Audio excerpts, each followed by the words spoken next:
What's up guys? Welcome to this week's MurfsWorld. We're here every Thursday to give you reviews on Netflix, Amazon and Sky, so you're not stuck for something to watch, especially during this time when we're in lockdown. Thank you everybody who is a key worker and emergency service, things like that. You guys are keeping everybody's hopes up and just doing a fantastic job. Keep going. Really, really appreciate it. You may or may not be aware, but I am doing a live quiz tomorrow night, 7:30 p.m. on Friday, UK time. I may have to stream it via Facebook though, so get over to Facebook, join the MurfsWorld group on Facebook, get your family, get your friends, just get everyone involved, get on that little video telly thing, put me on a big screen, get it running on a big screen, do the app, chat to each other, play against each other basically, a bit of fun, something to hopefully bring us all together and entertain everyone. Make sure you guys are tuned in tomorrow at 7:30, and thank you everybody who sent me videos last week impersonating films. Unfortunately, only one of them is actually suitable to show, and it will be shown at the end of the video, and that is because I can't use TikTok videos due to copyright. Everybody sent me TikTok ones, they were really, really funny, thank you, but you're gonna have to do them without the TikTok, without the actual sound,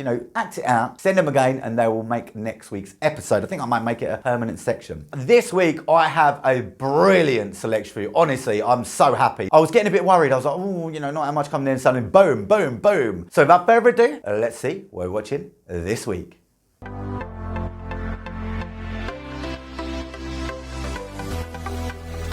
Spider-Man Far From Home on Sky Cinema. Spider-Man Far From Home is the last movie so far in the Marvel set of films, if you know what I mean, that started back with Iron Man 1. I don't remember, I reviewed in the past Avengers Endgame, which was at the time then the last one. This is the latest one after that, so it follows on from the story of Avengers Endgame. I'm going to try and do it without spoilers, but if you haven't seen Avengers Endgame, probably skip to the next review, because you can watch this as a standalone film, but it's obviously better to kind of understand the backdrop of it. So after the events of Avengers Endgame, the world's mourning sort of losses of people, things like that, but then also they're getting back to normality after some big changes. I can't really say too much more. As a movie, this film is brilliant entertainment. It's actually one of my favorite Marvel films of all time. I love the Spider-Man films. Tom Holland is really, really good as Spider-Man. He's such a lovely, engaging character. And the story basically, he needs a vacation after all his work with the Avengers. School trip, they decide to go to like Venice and all around Europe, all the way from America. And whilst on this school trip, there's like some monsters and stuff like that. And he ends up meeting this guy called Mysterio, played by Jake Gyllenhaal, and they kind of pair up to fight these monsters. Obviously, the fun and carnage doesn't end there. I won't give too much more away. All I say is really, really good. As you expect, Marvel, brilliant effects, brilliant production. The story's got a little bit of everything, a bit of romance, a bit of comedy, action, drama, sadness. They just do it so, so well. It's just a fun film. If you've got Disney Plus, it's actually not on there. The two Spider-Man films, Far From Home and Homecoming, are not on Disney Plus at the moment due to, I think, ownership rights, because Sony owned the Spider-Man film franchise, whereas Disney owned all Marvel and stuff like that. It's a bit confusing. I won't bore you with it. So if you guys haven't seen them already, go check it out. There's Spider-Man Far From Home, and it's probably my favourite Marvel film. So there I said it, sue me. Code 8 on Netflix. This is a new sci-fi Netflix original movie, and it is about a guy who's got kind of superpowers, a bit like sort of X-Men, like mutants. It's about basically a world like now, but you've got all these mutants, but they're not allowed to work. They used to work back in the days, and then people got scared of them, so they kind of, stopped them being able to work. So they have to hide their identity about having these powers to go to normal job interviews, things like that. It follows one character whose mother's sick. He's got this certain power. I don't want to give anything too much away, as always. And then he has to sort of kind of, to earn money, he kind of has to, start doing naughty things, getting involved with the wrong people. It's a really, really cool film, actually. If you like X-Men films, things like that, I think you'll definitely love this movie. I loved X-Men cartoon when I was a kid, and this has sort of elements of that. It reminds me of the Sentinels. I don't know if you've seen it anyway, but these kind of robot police things that come down that they have, especially on these little planes, just to get, whenever a mutant's kind of stopped, they need them as backup. It's really cool, actually. The effects in it are really, really good. I was not expecting a lot. I thought it was going to be really tacky, and it was actually really, really good effects. So the story follows this guy, in the kind of seedy underworld, and there's basically a drug going around that they extract from the spinal cords of these guys with powers, and then it's really addictive, and the police are after it. It's got really a lot of street value. So it's kind of a mix between something like a Narcos, X-Men, Chappie, District 9, and Baby Driver. That's how I describe it. Very simple description. Overall, it's kind of an action, entertaining, sci-fi movie. And it was really, really enjoyable. There's not a great selection of new, good quality films that aren't dubbed at the moment, I've noticed on Netflix. So this was a real nice surprise. Overall, a really enjoyable movie. I can't imagine it being a big hit at the cinema, but for at-home watch, it's really, really good. I'd like to know what you guys think. I'd probably give it a high 7 out of 10. Let me know what you guys think in the comments below. Did you enjoy it or not?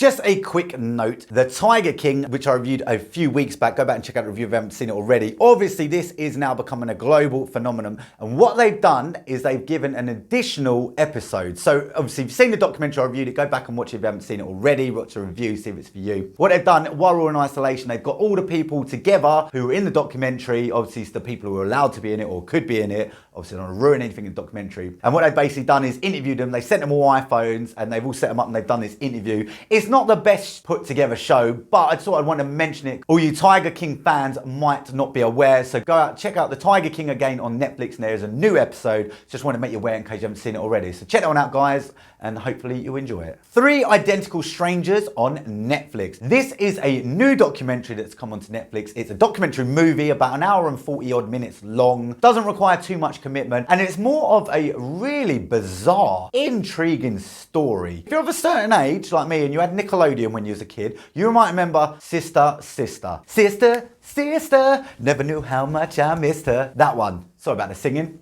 Go home, Roger. Well, basically, imagine that story. So in Sister, Sister, what it was, Tia and Tamara, they're both with separate, like, you know, adopted parents, and they bump into each other in a clothes shop, and they're like, oh my God, I'm a twin, and oh, you know, craziness happens. Especially that Lisa, the mum, she was brilliant. Oh, not Ray though, bored out. Shut up, Ray. Seen it too much. Anyway, this story is like that. So imagine 2 of them. So what it is, a guy, see, I don't know, he met the first one somehow, like just random. They go to the paper, they're like, I've got a twin I never knew I had, you know, or adopted. And then there's some families at home, they're like, oh my God, that looks just like Dave, or whatever his name is. It's not my mate Dave. And then they realise that there's 3 of them. So literally overnight, these individuals, suddenly they're triplets, you know, and they're all together. And then there's a frenzy, a media frenzy. Now, I wasn't aware about this. I did recognise the guys. So I don't know if I've seen them in commercial stuff over the years, things like that. But they basically just had, it's just a really amazing story. It's not one of these crazy documentaries like Tiger King, but it's a enjoyable hour and 40 minutes, just something interesting actually, something I learned from. Really good little watch, an amazing story, which is the main thing here. Can't beat an amazing story. So if you guys are looking for a documentary that's centered around, you know, quite interesting characters,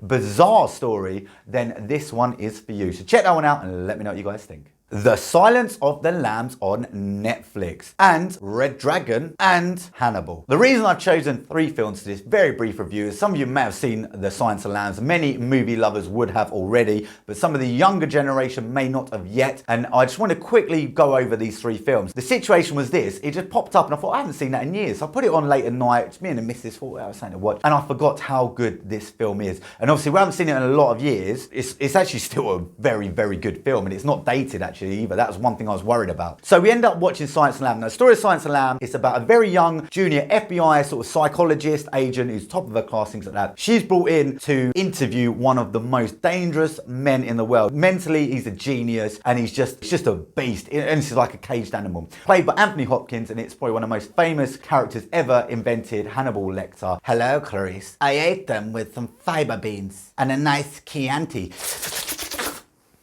It's one of the best performances ever. It's probably his best performance. And the movie overall is a thriller, but it's got some real dark horror to it as well. I don't know if you remember a couple of weeks back, I did that little Buffalo Bill impression, the ones who didn't know the answer, that's who it was. And that was based from this movie. So it's a brilliant, brilliant film. After I watched it, I thought, let's try these other ones. I haven't seen the sequel or the prequel before. So what's the prequel? Red Dragon. Also a very good thriller. Probably sort of a late 7 out of 10, a high 7 out of 10. And then after that, Hannibal as well, which is also really good. So I just want to do it as a little trilogy, because you may be stuck something to watch, want to binge watch something. Watching this trilogy was like watching a box set, and each film was very good in its own right. I enjoyed every one of them. You've got some big stars throughout. Edward Norton's in Red Dragon, Philip Seymour Hoffman also, and you've got Julianne Moore in Hannibal. Overall, a brilliant trilogy of horror/thriller films with real good acting. So if you guys are stuck totally on board, go and check these 3 out, because I say a lot of you might have seen Silence of the Lambs like me, but I haven't seen the other 2, and they're also really, really good. Check them all out, see what you think, and let me know in the comments below.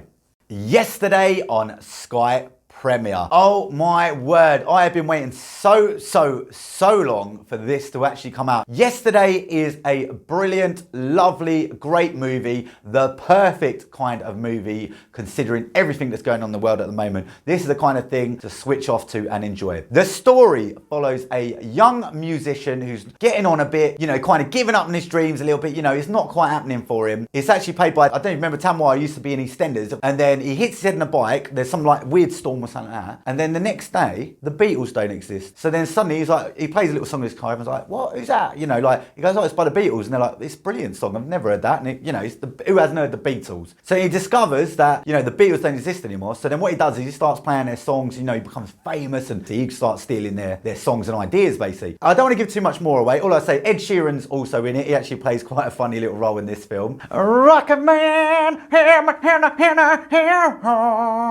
Ed Sheeran, it should have been Elton. And it's a really, really good feel-good movie. It's got a great soundtrack. It's not just the Beatles, there's some brilliant other artists in it as well, and some great songs. It's just a start to finish enjoyable movie. Obviously it's not that realistic, you know, but it's a feel-good movie. Think of something like Love Actually, and I think that's a great film, a really nice film, a real pick you up kind of movie, especially around Christmas. This is the summer equivalent. I really hope everyone watched this, and I hope you enjoy this one, because for me, I left this watching it, I felt good, upbeat, and a time like this is definitely perfect timing for this to come out. Check it out. Hopefully you won't be disappointed. I love this movie. It is just good. It's feel good. It's nice. I like to feel good, don't you? If you do, check it out. Let me know what you think in the comments below. That's all we've got time for this week, guys. As I said, don't forget, the live quiz is tomorrow night. Just to quickly give you a bit of insight, right? I was going to do it live through YouTube, and then I thought, oh, actually, why not pre-record it on YouTube so you guys can all, you know, just do it in your own time, stuff like that. But then I thought, hang on a minute, it takes me literally a full 24 hours in total probably to do this little video. So to do that 5 times probably take me too long. So that's why I'm not doing it. By the time I've probably got that done, it'll, you know, all this quarantine hopefully will be over, and then people won't need my quiz, you know, which is a shame. So I'm going to do it live. Don't forget, it's be on Facebook. So look for MurfsWorld on Facebook to find out the details on there. So join in, get your teams together, spread the word. If you've seen the link, just tell everyone about it. Get your little teams. It's something fun to do on a Friday night. Get some drinks in, you know, just get all the family together. It'll just be a nice little engaging experience. It'll be lots of fun. Questions I've already got. I didn't actually write them all myself, I ain't gonna lie. Maybe none of them. Maybe I got them somewhere. It doesn't matter. Question's a question, yeah? Just answer it. But once again, thank you very much for tuning in, guys. At the end of this video, I'm going to show a little clip of somebody impersonating the film.